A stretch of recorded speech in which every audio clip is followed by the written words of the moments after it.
that we got in writing for that hearing, and I've asked Andrea to print out copies for me, and I'm thinking, does anyone else want hard copies of the information? I printed my own out. Okay, all right. So if you want the hard copies, just let Andrea know. Otherwise, you can read it online. Okay, and actually, we had some good conversation at the public hearing. We anticipated a crowd, and as sometimes happens, there wasn't a crowd, so people were able to speak for longer than 2 minutes, which is a good thing. But as typical public hearings restrict comments to 2 minutes. All right, so today we're here, and we've gotten to a point, I think, where we've heard a significant amount of information, both from the board itself, from the department, and from folks who have been deeply involved in public service board proceedings. And so I think we're at a stage now where we can start to identify some of the recommendations that we would like to make, and try to put those together to submit to the legislature, back to the legislature. And we have a timeline for us going backwards. So that's our schedule and deadlines is number 4, but I'm wondering if we want to just for a second talk about that. Do you have anything further printed out for us?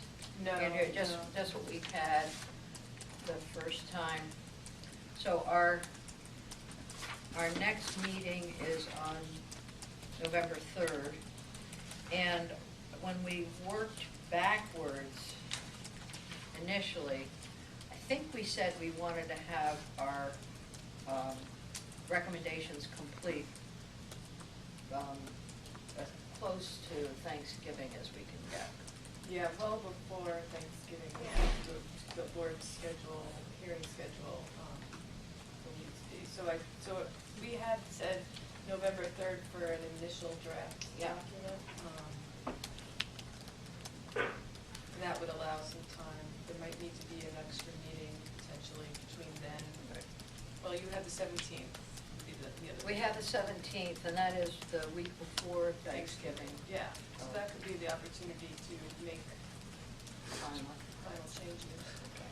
But Andrew's right, we have back-to-back hearings every day almost in December. It's unusually full. You're very full, yeah, I was afraid of that. And this room is going to be full? Yes. Well, we'll just have to kick the board out. Yeah, I guess so. We'll just have to just not make any decisions. Okay, yeah. All right, so that's kind of our timeline. Our goal is to get as complete as we can before Thanksgiving. Okay, so what I'm going to ask is, if folks, I did ask each of us to cull through all the comments that we've received and all of the information that we've had during each of our meetings, and to really identify those recommendations that you feel individually could be made. And I'd like to just start, are there any real significant issues that you'd like to bring up? Is there one issue or more that you think is very important? And I'll start with Tony. Do you have a specific recommendation that you want to be sure is on the list just off the top of your head, or are you ready to wait and see what the culled list is? Because we do have a list of things. I think, who has that? Well, I made almost a little more than 5 pages of suggestions.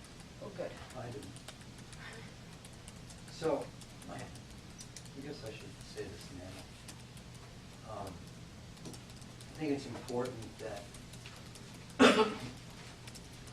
we stay within the boundaries of our official charge and really hone in on those recommendations that can make the existing process more readily accessible to Vermonters if they choose to participate in the process. I think we heard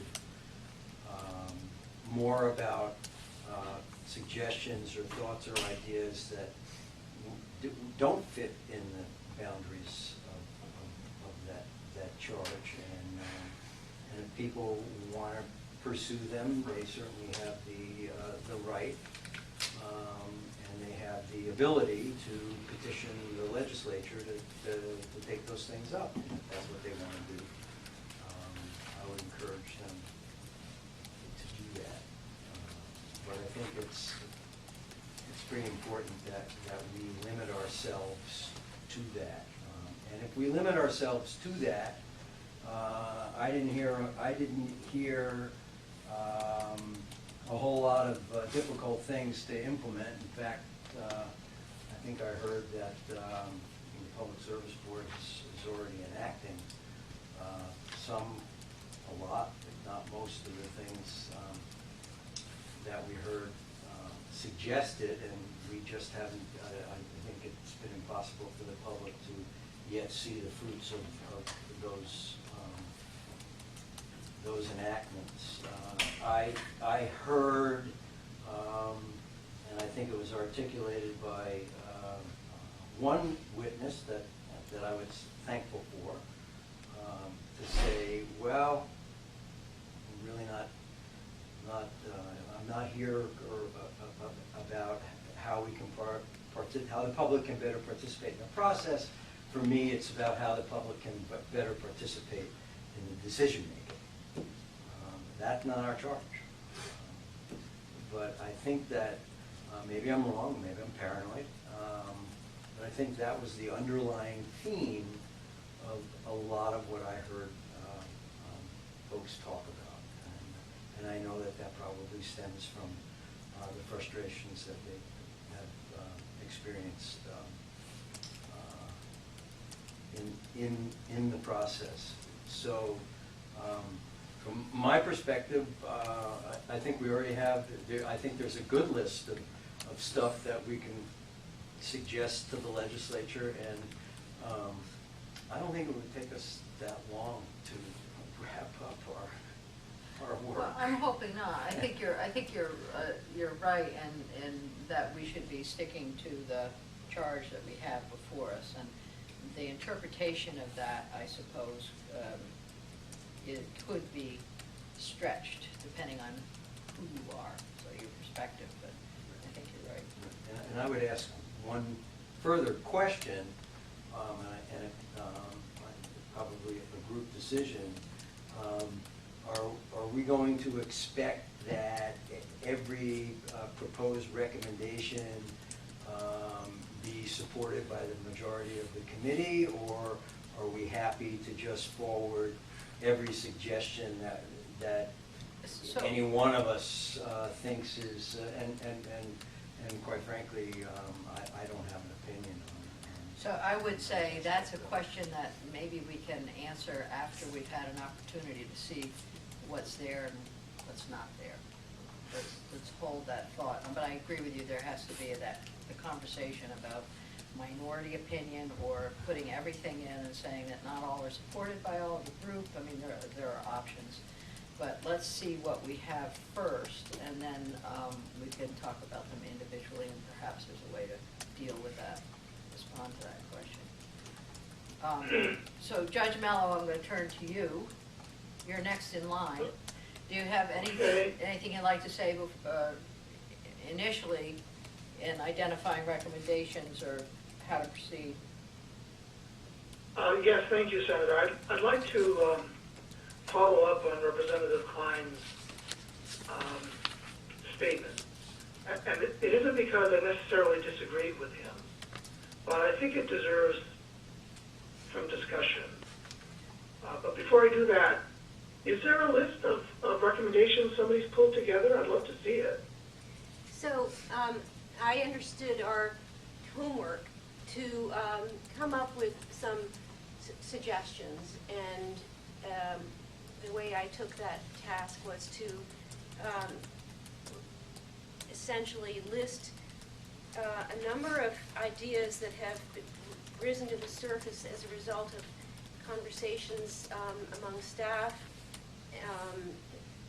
who have been privy to, some of the work of this committee, or this working group rather, and also my own suggestions based on what I know of how the board has worked, how it's changing, and in all cases taking the charge to be easing citizen participation in PSB proceedings. So I have a typed list. I have, not knowing whether we were going to, what the format of this meeting would be, I haven't distributed it yet. But if Senator Lyons would like, I could distribute paper copies and email you a copy for purposes of discussion right now. Well, that would be helpful to me. Is that the list you were referring to, Mr. Klein? Yes. Oh, okay. Can we do that? Yeah, that would be great to see.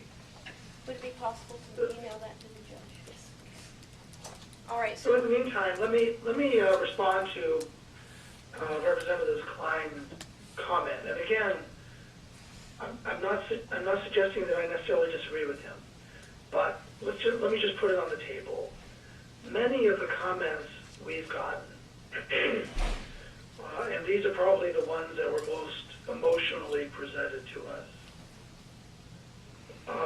I think were addressed not so much to the ease of public participation, but rather to the meaningfulness of it. Several people expressed frustration that in their perception, the decision of the Public Service Board was already a foregone conclusion, because it's essentially a political process, and the governor, if the governor decides that a project needs to be done, and the governor appoints the people who are going to make these decisions, then these people are just going to do what the governor wants, and it's all a show. There's no meaningfulness to it, and so it would be a waste of time to spend a lot of time on the ease of access when the real problem is the meaningfulness of it. So a lot of people have put that on the table. And at the very least, perhaps we should include in our final report, if we decide to limit our recommendations solely to questions of ease of public participation, we at the very least should, I think, include a statement in the report making it clear that we've received these comments, and many people are going to consider these steps, if implemented, to be a waste of time. If the issue of meaningfulness is also addressed, but we either are or not addressing it in the report. So that's one thing I wanted to say in response to Representative Klein's comment. Another thing is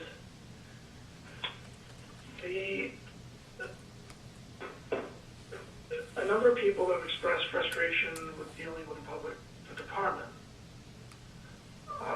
The department, of course, exists for the purpose of representing the public. One of the officials is the public advocate. And I think there are two problems there. And again, I'm not necessarily suggesting that these are problems we should be addressing, but we've heard information about them, and I think we ought to at least put them on the table for our discussion here today.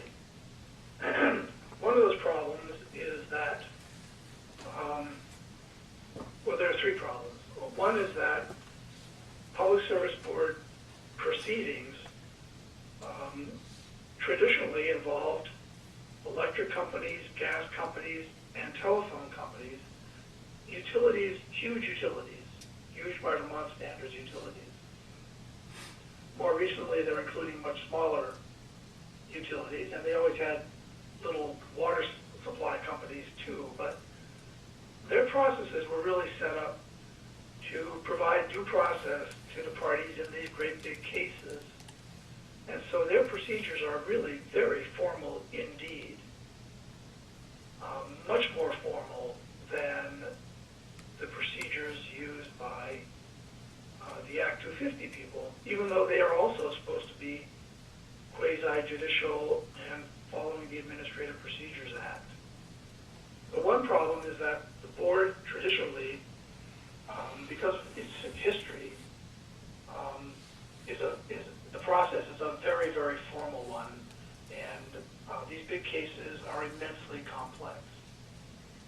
So it's extremely difficult for somebody who doesn't have a lawyer and a battery of experts they can hire to have meaningful participation in the process. Secondly, the department takes a position, and I'm not questioning its validity. The department's public advocate takes the position that I cannot give anybody advice. I can't give them any advice, legal advice. So what I can say to the members of the public as public advocate is very limited. The public advocate's view of his role is he doesn't decide what position to advocate on behalf of the public. He takes his marching orders from his superiors, and that's the position he advocates. And he can't give advice to any members of the public. So that's a second problem that people are complaining about with the DPS. The third problem with the DPS is, I think I'm right about this. I'll be corrected if the commissioner tells me otherwise, because he'll know better than I. But I think the Department of Public Service represents ratepayers,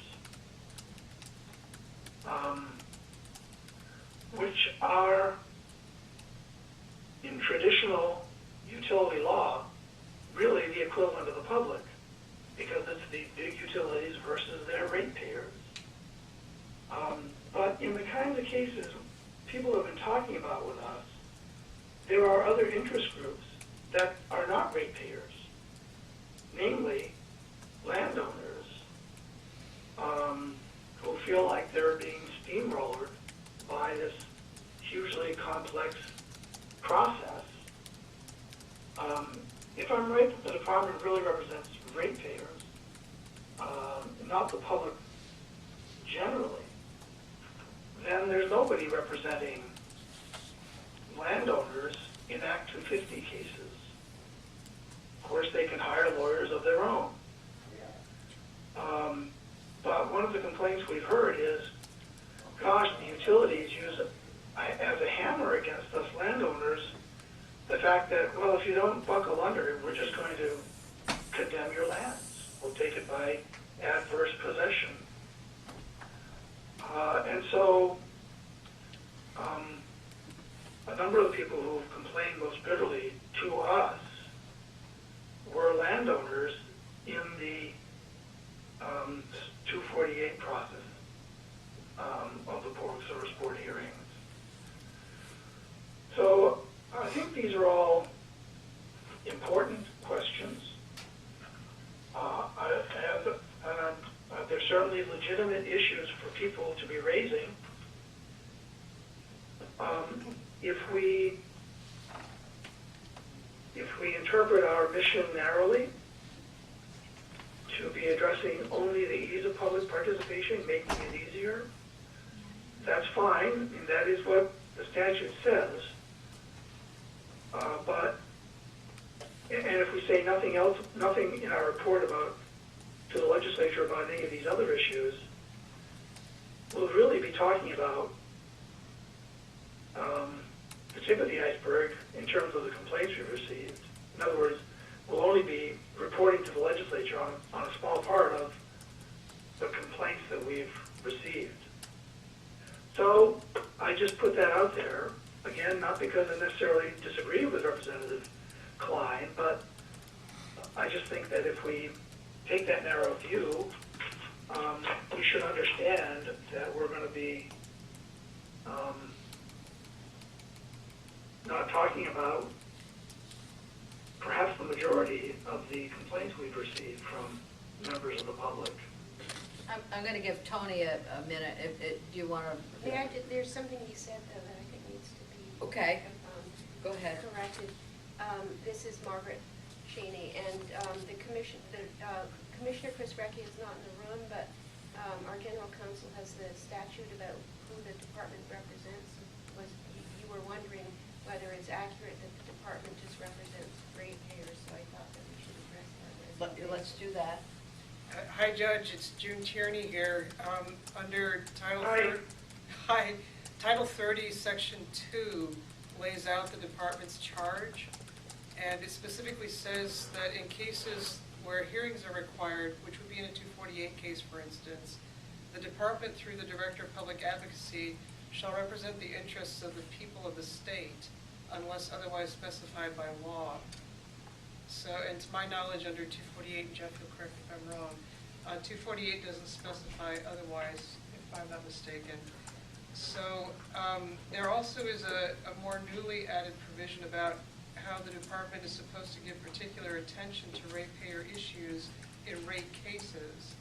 But I think it's more accurate to conceive of the department's mission as representing the interests of the people of the state. And I think historically it's been the case that ratepayers and the people's interests have been congruent, but as you pointed out, that's less so now. So, okay, well, thank you. That's very helpful. Then let me ask you this. How on earth can one agency represent the public interest when there are interest groups among members of the public in a particular case of importance that are absolutely in conflict with each other? The interests of the ratepayers in a big 248 case may very well be diametrically opposed to the interests of the landowning members of the public that the line is going to go through. And so in that case, doesn't the department have a conflict? How can it represent both? So the person in the room who might be able to speak for the department is Jeff Commons. Do you want to respond to that, Jeff, or do we want to wait for the commissioner? Well, I can only say that the way the process has worked is that my clients, the public, elect a governor, and the governor appoints a commissioner. And that has worked, as has been noted, probably better in the past than it does right now. But that has been the historical process that's been in place. So those competing interests that you refer to are expressed through one election, the election of the governor. And I recognize what you're saying and can only describe what we have now. Okay. Now, Tony, did you want to Yes. speak to Judge Yes. Mellon's comments? Judge, I appreciate your comments, and my comments are not meant to invalidate anything that we have heard that falls outside the boundaries of our charge. But if the legislature wanted the expansion to hear about those things, they would have expanded the charge in the statute that we passed, number one. Number two, I'm thoroughly convinced, and there may be some people in this room who will back me on this, that some of the big issues that we've been hearing about, I believe that they will take those issues to the next legislative session through a variety of avenues. So I'm not worried that the complaints about the department or changing the process to Act 250 or expanding other areas won't be addressed in this next legislative session. I'm convinced that they will be. I'm just concerned that if we expand from our narrow band, then we are actually probably weakening or diluting the very specific suggestions that we're required to put forward that would absolutely address the problem of the public getting access to the current public board process. And that's why I think we should limit our attention to that. So I would like to interject in here that there are some things, I think, that do go beyond the scope of our work. One of those being shifting environmental considerations from Public Service Board to Act 250. That's clearly not in our purview in this working group. The sense of those comments that I got was that Act 250 has become much more user-friendly than it used to be. So the lesson I pull from that is that it's user-friendliness that is of concern, so that perhaps we take that information and put it under that category. There's the other area that I think of concern was the quasi-judicial nature, the very formal nature of the board process. And I think that complements what I just said about Act 250, that there were concerns about the board being intimidating and overwhelming, and we heard that from folks. So how do we change that culture, that sense of participation where people feel comfortable? So it's not so much that I wouldn't be recommending that the board move from a quasi-judicial process to something different, but I do hear that it's a difficult culture for some citizens to fit into. So in that sense, so those are the kinds of things that we weren't charged with saying, is the quasi-judicial process overwhelming? We weren't charged with that, but we have heard that it's friendlier in other places, and can't we make it friendlier? So I agree with both of you. I don't think we can leave out what we've heard, but I think we can hear those things that fit with the charge that we have. Well,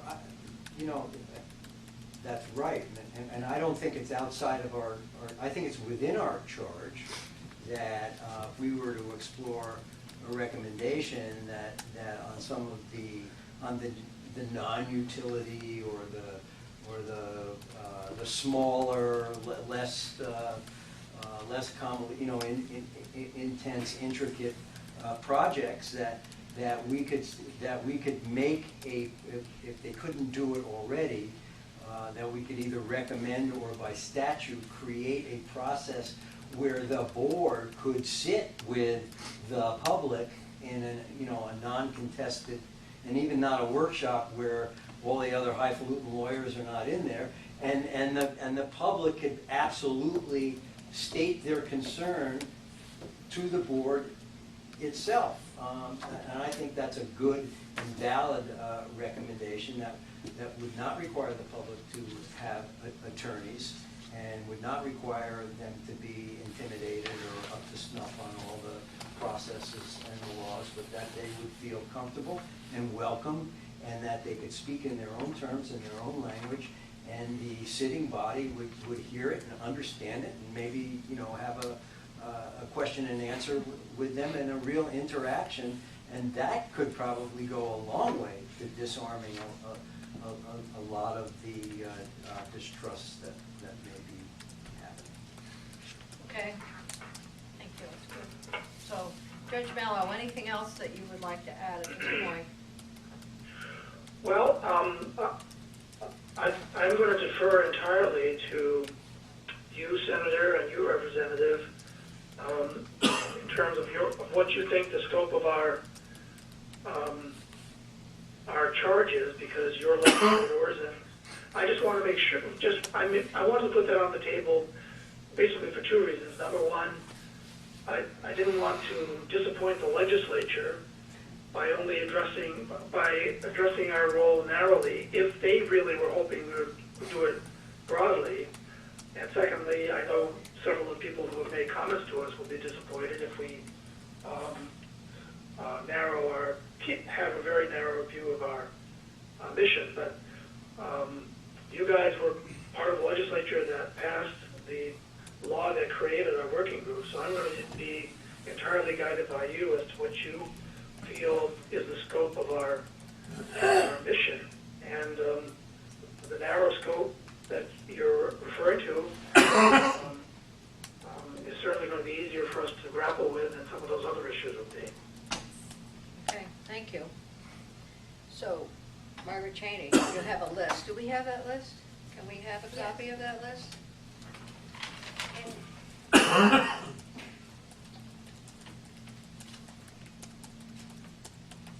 This is Jeff Commons. If I could just take a moment, I've gotten a note that Chris Recchi will not be able to attend today's meeting. He sends his apologies. Okay. So this is just like a culling out. I have a list of my own, but Right. well, let's go through yours. Okay, so as I started to say earlier, we engaged the staff of the board explaining what our goal was to find ways to make it easier for citizens to participate. And so this reflects not just my thoughts, but those of many people. And also to put this into context, as I said on August 5th, I think it was, when we had our first meeting and when I gave my presentation on board processes, we have heard many of the complaints that it is hard. And as many people have said, and I think you too, Judge Miller, earlier today, you know, this quasi-judicial process is, to give it a metaphor, a black box, and difficult, very difficult to navigate it if you're not a lawyer. So way before Act 174 was signed into law, I'd say essentially when I came on the board, and since then we've had a 2/3 change in the makeup of the board, we've been looking for ways to make it easier, listening to what we're hearing, not only about the difficulty, but also some of the frustrations about, towns' points of view, for example. So I had some pages in that presentation that were on pages 20 and 21, and actually from 20 on, that gave examples from how we drafted the new net metering rule to some of the ways we were adjusting our practices, having heard many of these complaints. So I might refer you as some refreshing at some point. You might want to look at pages 20 on of that presentation from August 5th. But so this list that I made is, we've divided it into things that would require a statutory change, changes that are discretionary on the board's part, going along the same road that we've started to go down, looking for opportunities to be more user-friendly, and then the third category is, as I said, improvements already underway. So I'll quickly go through these. I think that one of the themes that we heard was the confusion, understandably, about the difference between the board and the department. And that's the first bullet there. I think we should change the name of the board, and that would be in line with what most of the rest of the country does, to call it the Vermont Public Utility Commission. This confusion is apparent, especially when you even consider the initials of the two agencies, the PSB and the PSD. And then further confusion engendered by the fact that they're separate, where we've got a wall between us, but in many parts of the country, these are one agency. So that's my first suggestion. Then there are some statutory changes that are a little more technical, but I think would go a long way to making it easier. For example, in the second bullet, rather confusedly, and actually really doesn't make sense, currently towns and regional planning commissions are required to file their comments on projects before the petitions are even filed. It's very hard to comment on something if you don't know what it is.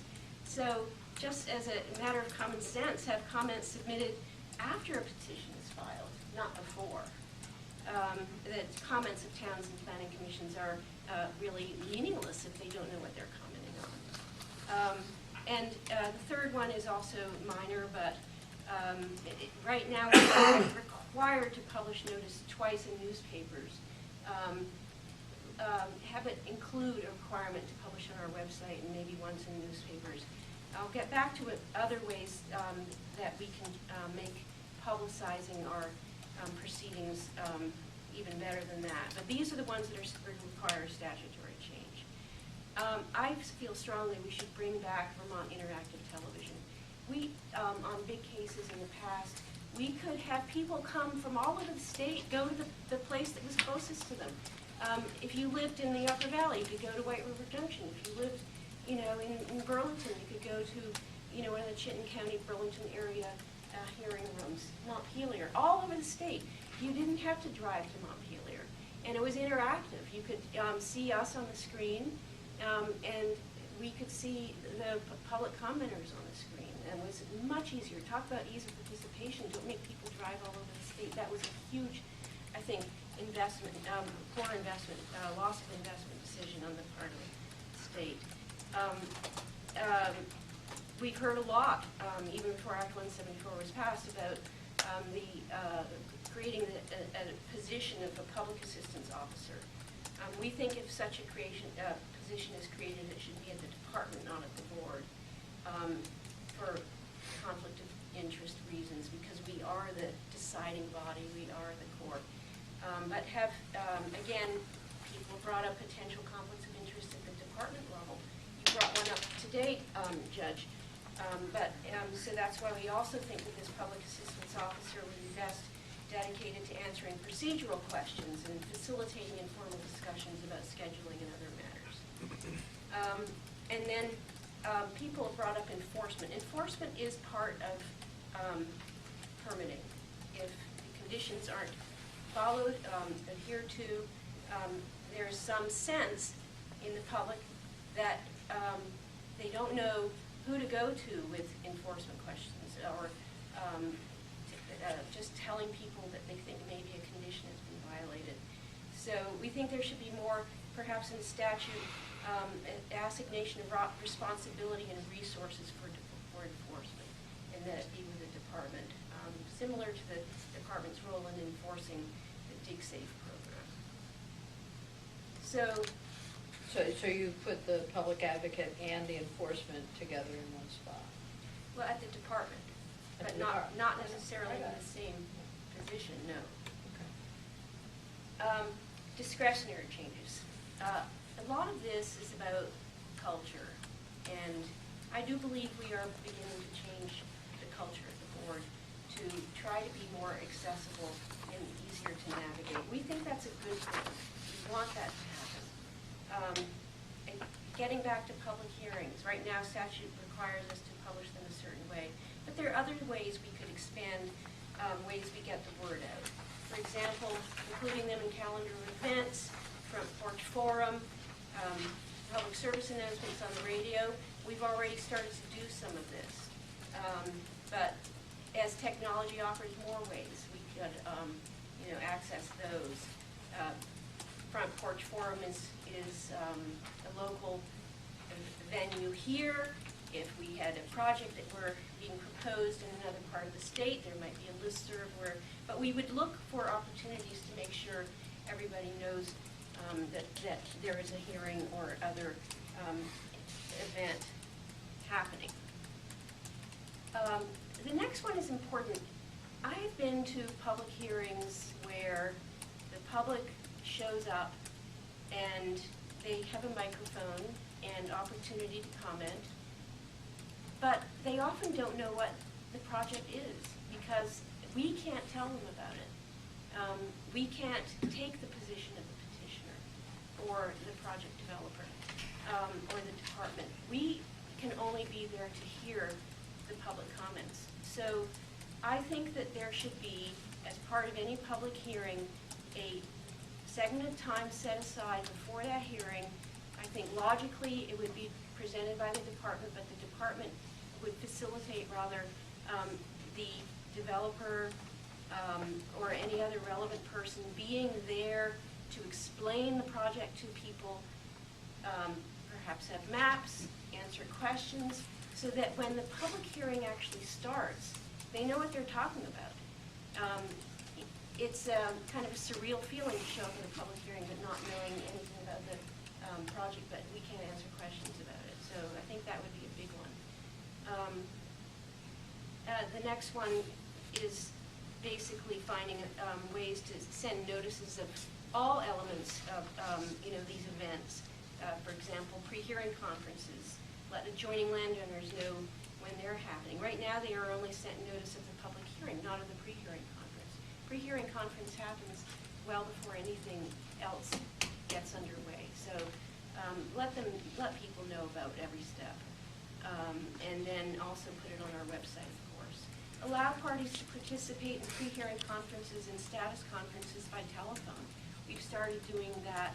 We did that today, so that people, if it's not a technical hearing, where yes, they should be in the room because it's like a courtroom, make it easier for them. Don't make them drive from across the state just to be at a scheduling conference. And then circling back to the public hearing, we hear comments at public hearings. We could make it more of a practice to, at that technical hearing, bring up the concerns that were raised at the public hearing and get some answers about those concerns there under oath, and then address those public comments in a separate section of the final order. Right now, often people feel that they can come and make public comments at a public hearing, but they don't necessarily have any confidence that those are noted at all. So literally address them. This is logical. Hold more technical hearings in the area where a project is proposed. If it's in Addison County or Bennington County or the Northeast Kingdom, perhaps have that technical hearing there, not always in Montpelier. That's utterly discretionary.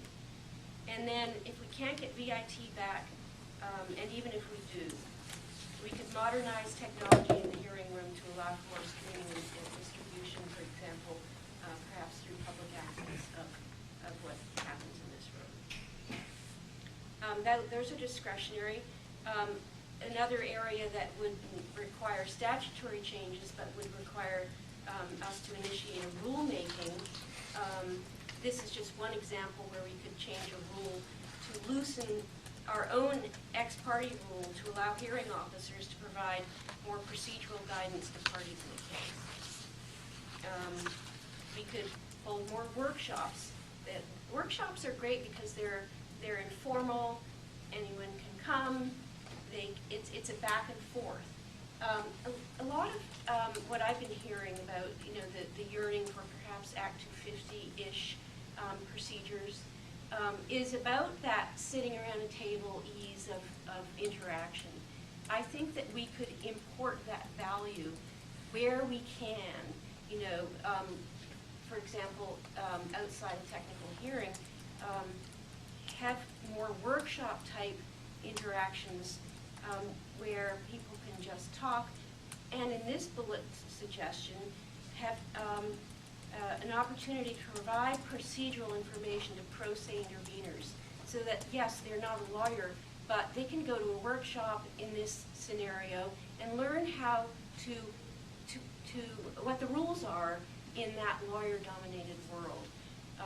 So that would give them guidance if they're parties in the case. And then we could also hold ad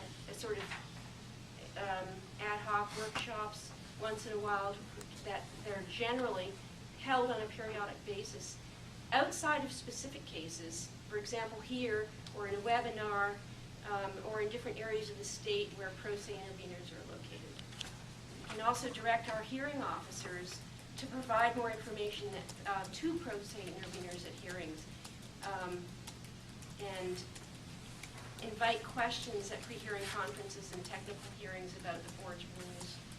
And you can read this for yourself, I won't read all of it. But essentially, at these various places where the public interacts with the board, have handouts, answer questions about what to do, how it works. Going on to page 3, and this was a suggestion, Judge Mello, I think you brought up at the public hearing we had.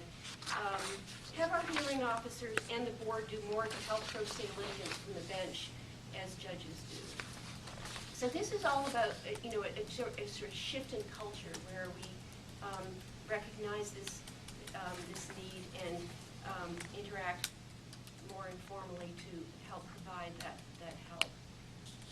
We could also, as part of the process, require petitioners to provide our own handouts regarding intervention to notices of filings that petitioners send to adjoining landowners.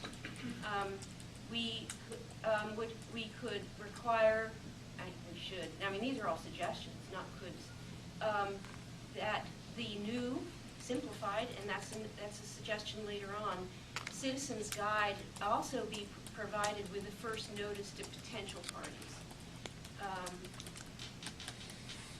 And then change our own practices to find ways, take opportunities to move contentious issues out of the contested case procedure to rulemakings where people can participate more easily and informally.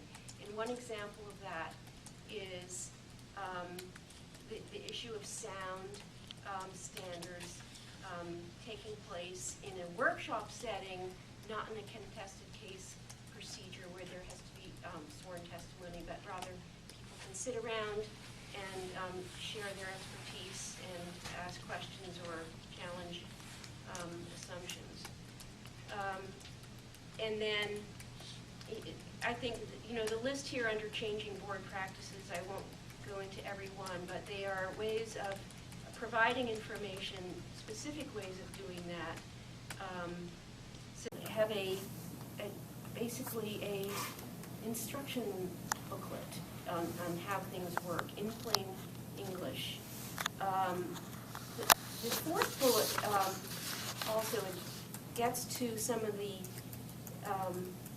complaints we've heard both at the evening public hearing and then early on in this process about the frustration that MOUs or settlements are often reached ahead of time before people even know about them or can comment on them. We could require that they be filed at least 2 weeks before the technical hearing scheduled in a case so that people can actually have a round of discovery on the MOU before the hearing. So it doesn't come out of left field. And we could have our board staff act more often as mediators. For example, they could conduct a status conference partway through a case to narrow the issues. And even have a pilot program that we would initiate that, this is an idea that I think would require an experiment first, but that in some cases there should be perhaps mandatory mediation. And that would be worth a pilot program. And then, this sounds minor, but I don't think it is. We heard that people often don't know where to park. It is very hard to park here. Unfortunately, we don't have any control over that because we, as an agency, we don't have our own parking spaces available to the public. Not even the State House has parking spaces for the public. But we could provide information, kind of strategies on where to park, what to do if you need handicap parking. So it's a little more, you don't have to just circle around. All right, long list of things. Some of them already underway. I think we should have a report on our progress in a year. And come back and as I've said before, we've already started doing this. We did it without the mandate of a working group, but we don't know yet whether it's succeeding. There are some steps that we haven't even started yet. For example, in the net metering rule, where many of these things are embodied, including templates for people on, to simply fill out when they intervene, including recognizing that certain places in towns are more desirable to towns than others. There are lots of things that we're trying to address all at once. I think we should have a report in 1 year on the progress made. And then on the, in the final section here, we have more than a page of improvements already underway. There, many of them are the same ones that I alluded to from my original PowerPoint, from pages 20 on August 5th. You can read them for yourselves, but I think they're important. I think they will have substantive results. And the one in here that is not in the PowerPoint, and there are probably others too, but in the middle of the 4th page, right now we have the long, complex, so-called citizen's guide to the 248 process. I remember when I first saw it, I thought it was rather overwhelming. We want to replace that with a simpler citizen's guide to our processes. I mean, just to even call it a citizen's guide to the Section 248 process is a little bit paradoxical, because how many people actually know what the Section 248 process is? I mean, Or what it's a part of. right. So what is, like, I'm interested Act in this 248. net metering solar project. Is this relevant to me? I just think that is a prime example of why that guide is obfuscating. I think that a revised, simpler guide to our processes would have a section on what Section 248 is. But if it's in the title, you don't even know that this is the pamphlet you're supposed to pick up. So I think that's a very important one. Anyway, you can read the rest. EPSB is going to be huge. And, Ann Bishop has has explained that, many of the ramifications of that to us before, but I think it needs to be in any report, list of recommendations, because even though it's already underway, it is like primally relevant to ease of public participation, and this is the bridge between the world as it was and the world that I hope will be, that will be easier for people to participate in these processes. Oh, Madam Chair, I think we ought to,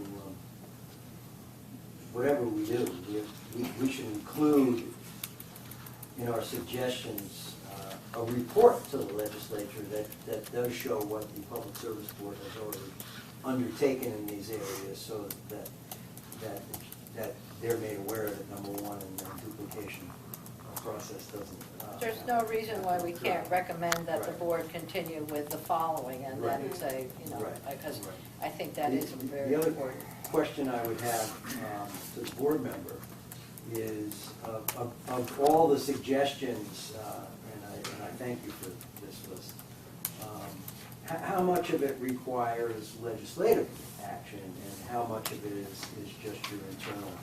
Well, that's how I tried to organize it, so that the first page, First page, okay. that titled statutory changes, Okay. those would require legislation. Everything else are things we could do on our own. And in that bandwidth, there are many that we want to do, have started to do, and I didn't mention it specifically, but one example would be, we're going on more site visits. That doesn't require anyone to tell us to do that. We want to do that more because we see the need for it.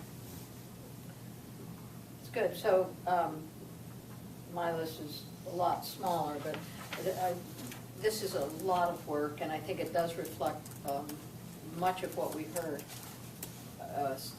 since August. So we could just submit this and go home.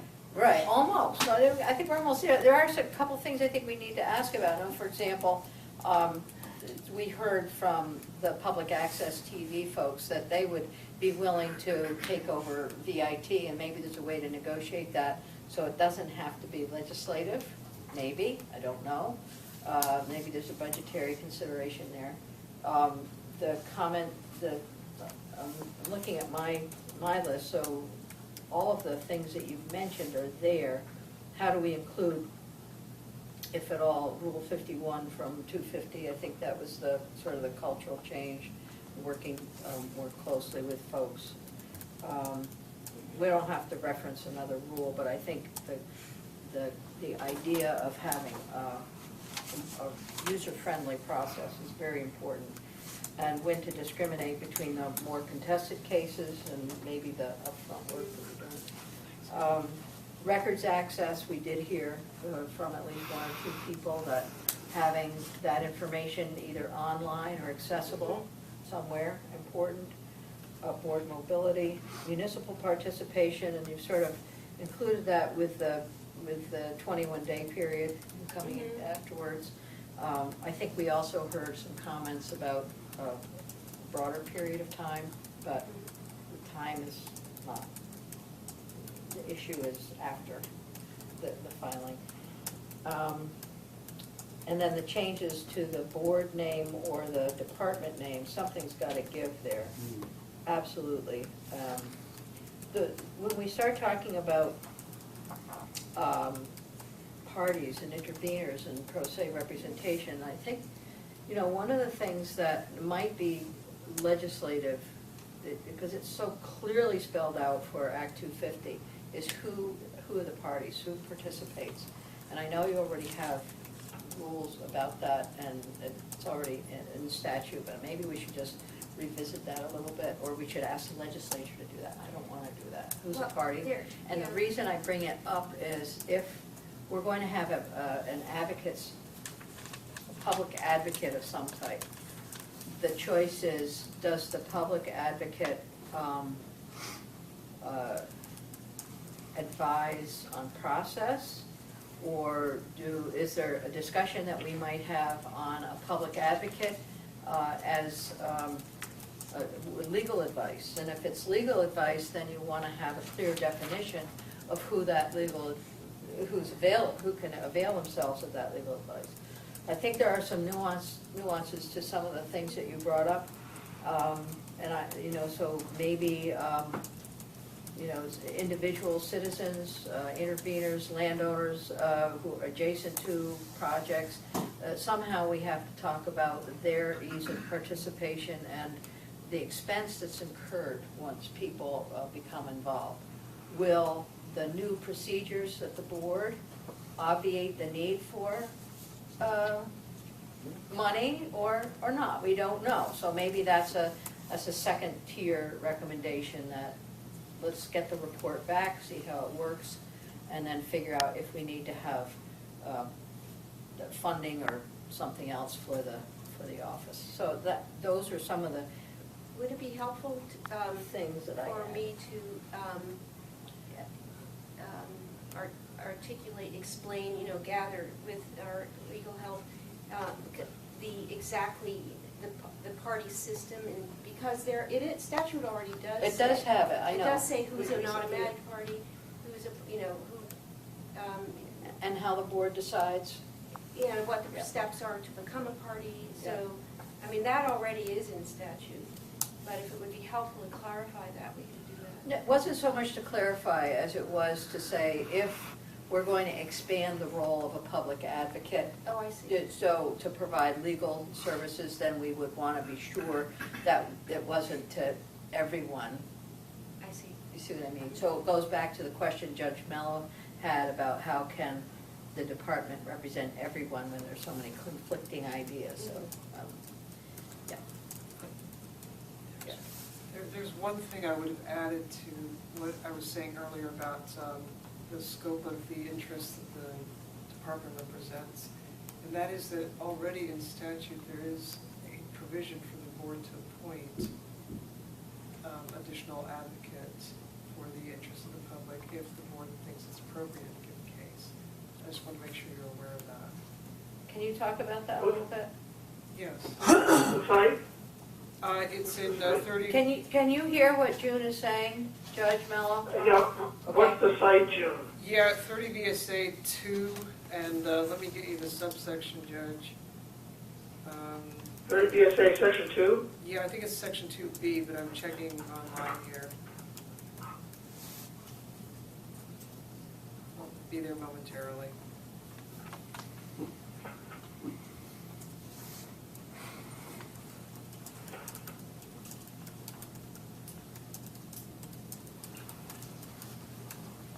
It's a great list.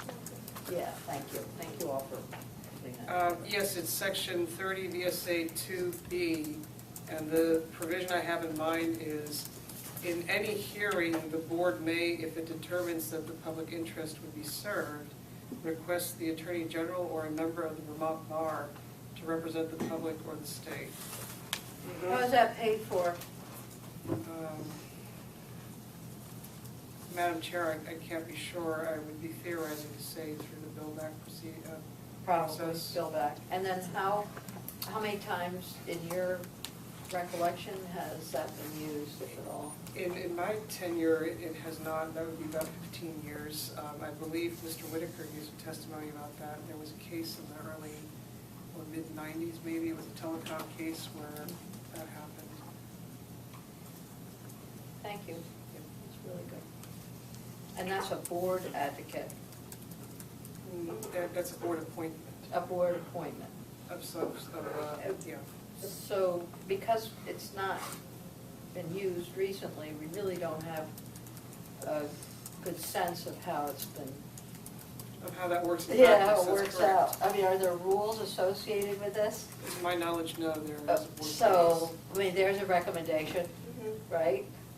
So maybe some rules around that, or at least to evaluate the need for rules around that? Because if it is billed back, or does the AG soak it up, or, you know, how's that work? Right. Yeah. Okay. All right. Anything else? So, Yes, sir. so Board Member Cheney, thank you for doing this. This is a very helpful first draft in a sense. Can I ask this? I know that we heard from people that all of us felt had some very helpful things to say. For example, Annette Smith and the folks from Vermont Clean Environment, That's Annette, yep. and also the folks from Wyndham. Does yours list include recommendations from them? Yes, and not all of them, but we went through all of those recommendations. We went through as we were asked to do everything that has been said or submitted to us since we started meeting. And as you recall, Annette Smith had a long list of very specific suggestions, and some of them do appear in here. If it would be helpful, I could highlight them, but they. No. And the other thing we could do, if it would be of interest, and we just didn't have time to do it, is some of these recommendations also echo the way things are done at the district commissions and through Act 250.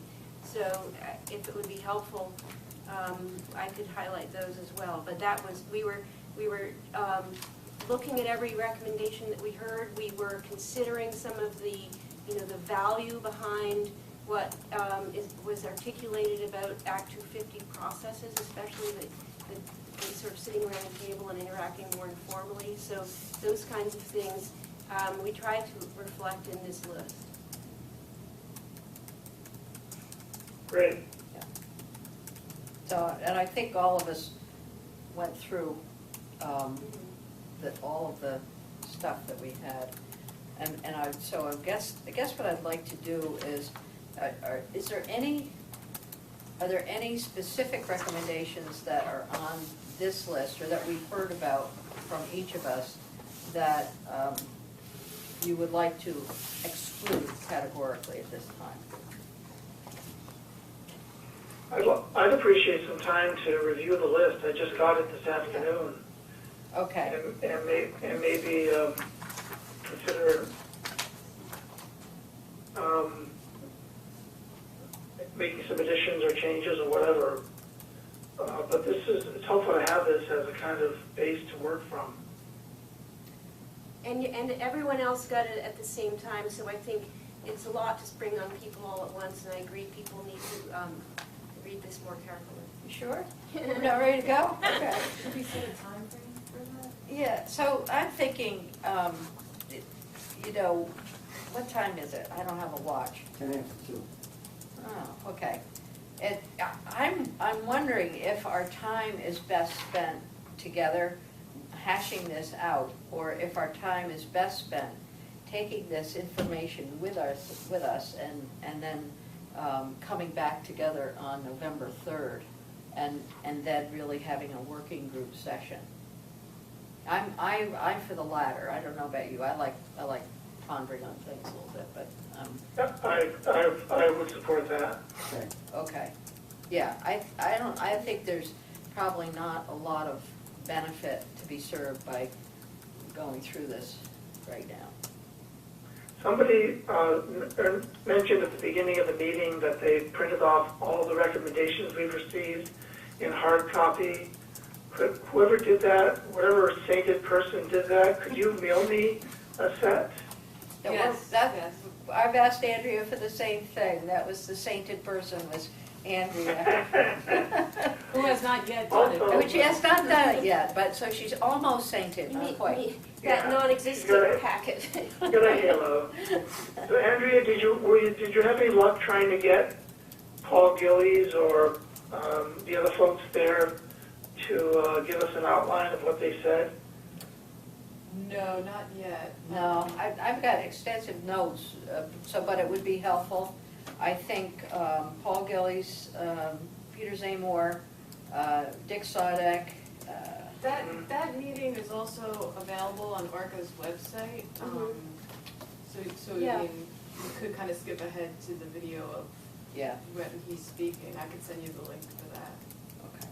That might be easier. We don't Yeah. have transcripts of that. No. Yeah. We have the CD, which is made every meeting, and we have The video is a little bit easier, and Right. and we have the order in which everyone appeared, so. Right. we can And a skip couple of ahead. people did have handouts. Yes. Right, Annette Annette. Smith Steve Whitaker. and Chris Camp. Chris Yeah. Campany, I mean. Company. But the other one that we don't have on that is the letter from Lauren Glenn Davidian regarding Right. that. Yeah, and there's several others, And Nate and Jane Palmer sent follow-up comments. And we have some comments from Mr. Pierce, we have comments from a lot of Light, folks. so, Mr. Pierce, yeah. we got one Yeah. today. So I think let's put those things together in a packet. Tony, do you want to get that in the mail?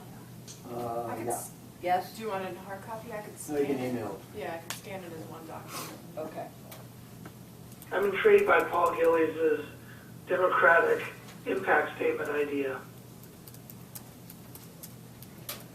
Yes, that was a good comment, wasn't it? No. How do we do that? But he said not home rule, remember that. He did say not home rule. Just learn to respect voters, right? Well, whatever the voters say, I'll do. Either in or out. Okay. Is there anything else that we need to have? So could we clarify what we'll be doing on November 3rd? Yes. Putting You ready? together the final plan. So, on November 3rd, come in with any additional recommendations after you've culled through the literature that we have, that Andrea sends us. So, 1, any Okay, new recommendations. 2, look through think about the conversation that we've had today. Look through the list that you've so generously supplied, and add your own if they are not represented here. Might I also suggest that there could be deletions as well, if people don't agree with them?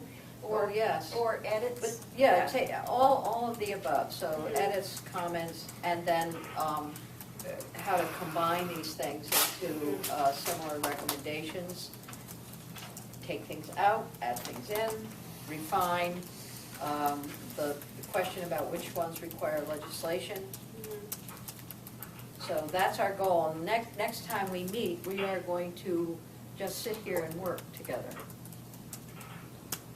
Work.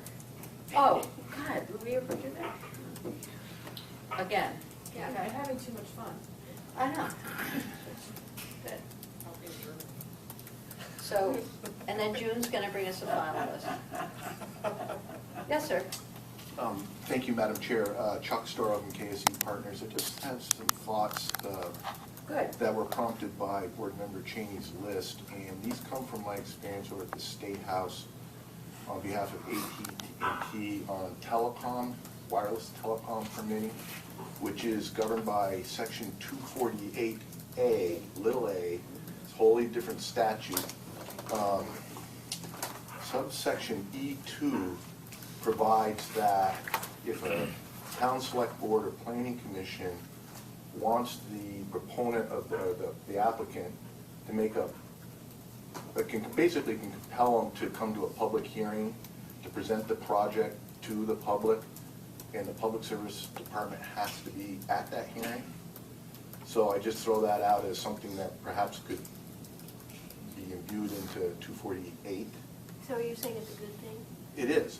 I mean. Having our- the department yeah. present at those, it's the hearing? It's, Or the- well. what is it What it exactly? is that at least 45 days before you submit an actual petition to the board. Oh, I just read that. You have to send essentially a draft of what your application or petition Right. is to the town, to the adjoining landowners, so forth and so on. And then within that 45-day period, either the select board or the planning commission for the town can say, we want to have a meeting with the applicant where you explain what your project is, and the department has to be there. Our clients never had a problem with that. We do that without the requirement of that statute, but it was put in statute Do I remember when that was put in? a couple of years ago. Yeah, I think yeah. so, okay. Subsection O in that 248A says that a town can ask the department to hire an expert. It doesn't, it specifically says that that person is not working for the town or necessarily has to adopt the town's position. But typically what will happen is the town will say, department, could you hire either an aesthetics expert or expert on radio frequency propagation? You know, where, do you need this tower? So people go out, and so in our experience, the department's always done that. Said, yep, we'll hire. Okay. The applicant pays. Okay. And And then the other then thing- that expert provides information Yes. to the municipality? Yeah. Okay. And the other thing and Judge Mello may know a little bit about this, in environmental court or the environmental division superior court, mediation is essentially the default. Yep. You don't, if the parties say, we can mediate till the cows come home, we're never gonna agree, the court can say, okay, in that case. All but, done. You know, we'll go to trial. But generally speaking, they force the parties to mediate before they hold the trial. And that's in the We did talk environmental about court. that, I think, at one meeting, but you're right, that's been a good process, because then the clerk of the court brings people together. Is that right? Well, it's actually Yeah. outside the purview of the court. It's, you know, there's a mediator that is selected, and there's, Okay. the order will talk about who pays for the cost of it and all of that, and you Right. go off separately and you try and work it out. You know, there's pros and cons to that, because a lot of times that's a wasted exercise. People are committed to, you know, we're gonna oppose this, or the applicant is, we wanna do this, you know, no matter what, and it's time and expense that's for nothing, but other times it actually, you know, can result in an agreement. Okay. And that's interesting, because, I mean, there were two bullets here that where the mediation was the topic. And one was the pilot program to experiment with mandatory mediation. And the other was to have board staff act more impromptu and more often as mediators. But I think we should consider your comments in those comments. Maybe there's a better way to get at mediation, a combination way, but maybe we could all think about that. Mediation has been extraordinarily successful in civil litigation throughout the state. I have a few minutes left on the recording, so I'm gonna stop it, and then we'll get back on. Well, Senator, with your permission, I'm going to head out. I've got a 2:30 hearing. You're in luck. Yeah. You're all set. Okay, Okay, thank thank you all very you, much. thank you. Bye, Judge. Goodbye. I'm just gonna stop it. Uh-huh, we're good. Thank you. It's helpful. Yes, ma'am. May I just comment on one of the things that the gentleman said? So we're not on, Oh, we're not okay. on, so Okay. just hold your thought, please. Sorry. Just take a moment. Ancient technology. Gotta get rid of it.